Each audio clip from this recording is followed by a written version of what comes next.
Captain James facing the Tanaxi delegation in hopes of brokering a truce on behalf of the Forbidden Republic. Things go awry when James presents an old relic as a symbol of peace, but the leader of the delegation takes it the wrong way, and James gets attacked by a dozen of tiny ferocious beings. James and his crew are on their third year of a 5-year mission. The captain notes and appreciates the sacrifice the crew is making every day, being so far away from home. The crew is scheduled to resupply with a quick departure, and James and Leonard share a bottle of whiskey as James ponders on the point of what he's been doing all these past few years. Leonard notes that all of this time, James has been trying to prove that he can live up to his father's name, but he never really figured out what he actually wanted to be for himself. The Federation starship USS Enterprise gracefully glides into the starbase Yorktown, its crew eagerly anticipating a much-needed resupply and a brief period of rest. Upon landing on Yorktown, Spock is devastated to learn that his older self has died. He vows to carry his mentor's teachings, finding solace in the collective mourning of his people. During their resupply break in Yorktown, Captain James and the Enterprise are dispatched on a rescue mission when a call from Kerala, one of the crew members of a pod drifting out of a nearby uncharted nebula, comes in. Upon embarking on their rescue mission, Captain James asks Ahura to open a ship-wide channel and informs his crew that they're going to be rescuing a crew that's stranded in space, warning them that their course will be taking them through an unstable nebula that will force them to disable communication with the Starfleet, leaving them on their own without any backup. The captain shuts off communication by saying that USS Enterprise has something no other ship has in the fleet, which is its crew. And as the captain terminates the communication, a sense of pride fills the bridge. Upon arrival, a massive swarm of small ships ambushes the Enterprise and quickly begins to tear it apart.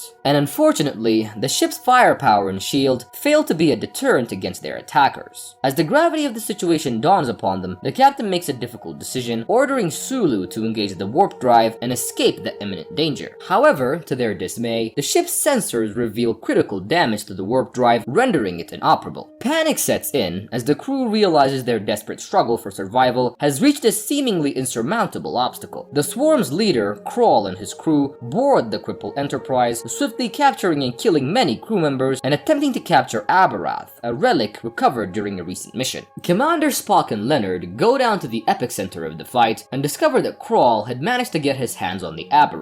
Spock quickly flees danger and notifies the captain of the situation aboard the ship. Meanwhile, Lieutenant Commander Montgomery attempts to find a way to get the ship to warp out of danger. Captain James leaves control of the ship for Sulu and goes down to the board to help Spock. In a tense confrontation, James and Krall lock eyes, their determination evident. The struggle intensifies as blows are exchanged, and just as Krall gains the upper hand, Montgomery, the ship's brilliant engineer, works tirelessly to repair the damaged warp engine. With a surge of adrenaline, he successfully restores power, allowing the captain to deliver a decisive blow and turn the tide of the battle. James gets his hand on the Abarath when the ship's power catches Krall and his men by surprise. But the swarm immediately follows suit and guts the ship, killing many crew members and leaving the disintegrated Enterprise saucer to crash on Ultimate. The remaining crew tries to escape in pods, but most of the pods are picked up one by the swarm before they make it to planet Ultimate. The captain crash lands with the saucer section of the ships and escapes in a pod at the last minute when Ahura sacrifices herself to help the captain detach the saucer section. Ahura, Sulu, and other survivors get captured by Krall and his men. James and Kerala crash land around the same area, and James immediately confronts her about setting them up, but she replies that she only did it as Krall was holding her shipmates captive.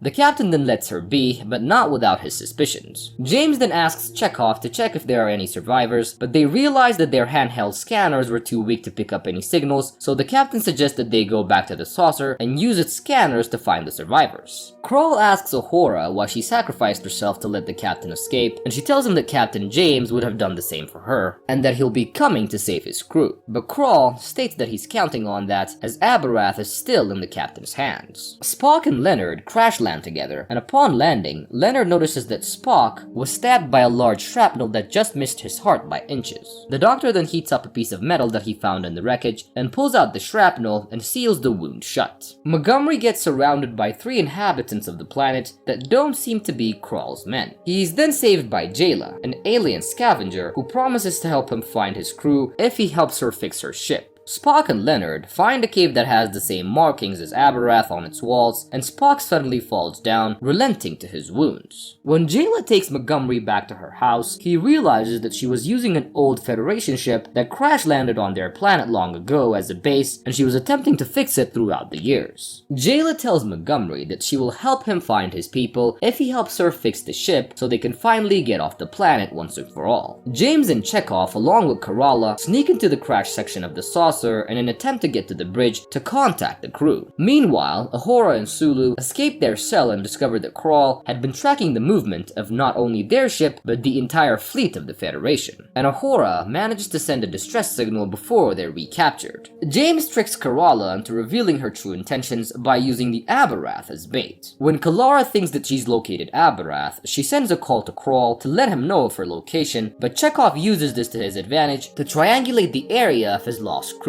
Kalara escapes when Krall's soldiers locate them, and James and Chekhov make a run for it outside, followed by Kalara and the soldiers. In an attempt to get away, James manages to ignite the engines by triggering combustion with a shot from his firearm, and the saucer flips and Kalara is crushed underneath as James and Chekhov barely manage to escape themselves. After recapturing Uhura and Sulu, Krall tells them that the coordinates that they sent out during the distress call were actually altered, and the rescue ship that the Federation will send after them will be left stranded in the nebula, leaving Yorktown unprotected. While taking some time to rest, Spock tells Leonard that his and Aurora's relationship ended because he felt like he owed a sense of duty to the Vulcan people, whose numbers have greatly dwindled. Leonard jokingly replies, telling Spock that he can now see how that would get her mad. Spock also tells Leonard how the death of Ambassador Spock has affected him, stating that he's made the decision to leave the Starfleet and continue the Ambassador's efforts to rebuild the new Vulcan. James and Chekhov are reunited with Montgomery when they get caught by one of Jayla's traps. Montgomery asks the captain if he knows why they were attacked, and James tells him that it was because of the Abarath. Montgomery and Jayla give the captain a tour of the Franklin, the ship that Jayla had been using as a makeshift home. Montgomery picks up a distress call from Leonard and modifies the ship's cargo transponder and gets both Spock and Leonard to safety just as they were being surrounded by Krall's men. Krall eventually gets impatient as his soldiers tell him that they were unable to locate Abarath.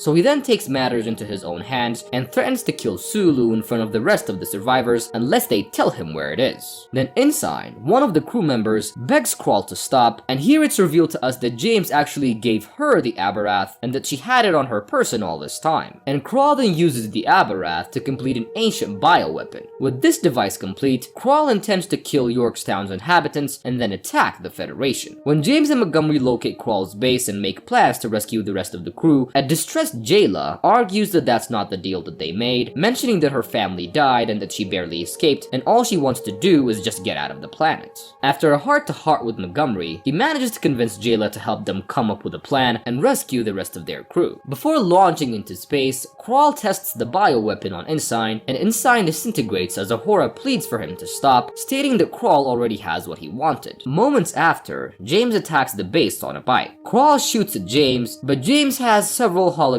copies he uses as decoys and dodges a bunch of the attacks. James then serves as the perfect distraction for Jayla, Spock, and Leonard to free the rest of the crew. Manus, Krall's second in command, tells him to go launch the bioweapon while he deals with the intruders. So Krall and the Swarm launch into space. Everyone expects Jayla and James to be transported to the Franklin, and James goes to help Jayla, who was fighting with Manus, and they manage to teleport back to the ship together. Using a long drop from a cliff, the Enterprise survivors power up the Franklin and launch in pursuit of Krall. And in the meantime, the Swarm has begun to attack Yorktown, and James suggests that they try to lure the Swarm away from Yorktown long enough for the people to escape.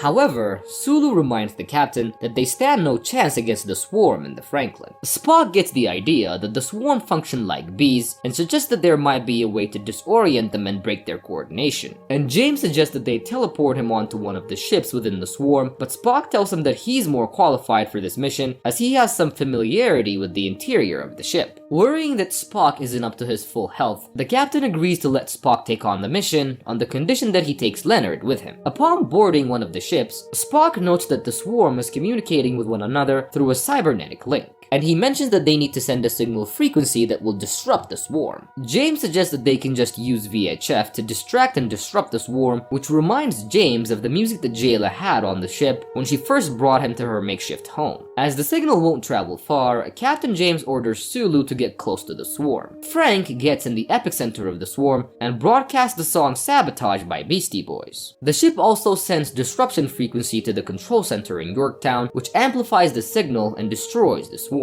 Krall escapes from the swarm and is chased by Franklin through Yorktown, and Franklin manages to intercept Krall right before he reaches Yorktown's base. When James and Uhura go to the crash site, they discover Krall has escaped. Uhura, Kirk, and Scotty discover from the Franklin's log that Krall is actually Balthazar Edison, the Franklin's former captain, a pre-Federation human soldier. When Krall and his crew were stranded on Ultimate by a wormhole, the survivors used extinct native technology to prolong their lives at the cost of the others, and they also repurposed the Ancients' dominant mining drones into their own swarm. Believing that the Federation had abandoned them, Krall planned to destroy the Federation and resume the galactic conflict. James and his crew learn all about this and realize that Krall is on his way to launch the bioweapon using the atmosphere regulator within Yorktown in order to inflict maximum damage. James orders Uhura to contact Yorktown and have them shut down the regulator until they can capture and kill Krall. James identifies the only entrance to the regulator and pursues Krall into Yorktown's ventilation system, where Krall manages to activate the bioweapon. Before it can spread, Captain James, through the guidance of Montgomery, manages to eject the bioweapon and Krall into space, where the weapon disintegrates Krall and he dies. Just as James was about to be sucked into space, Spock and Leonard rescue him to safety in their commandeered swarm ship.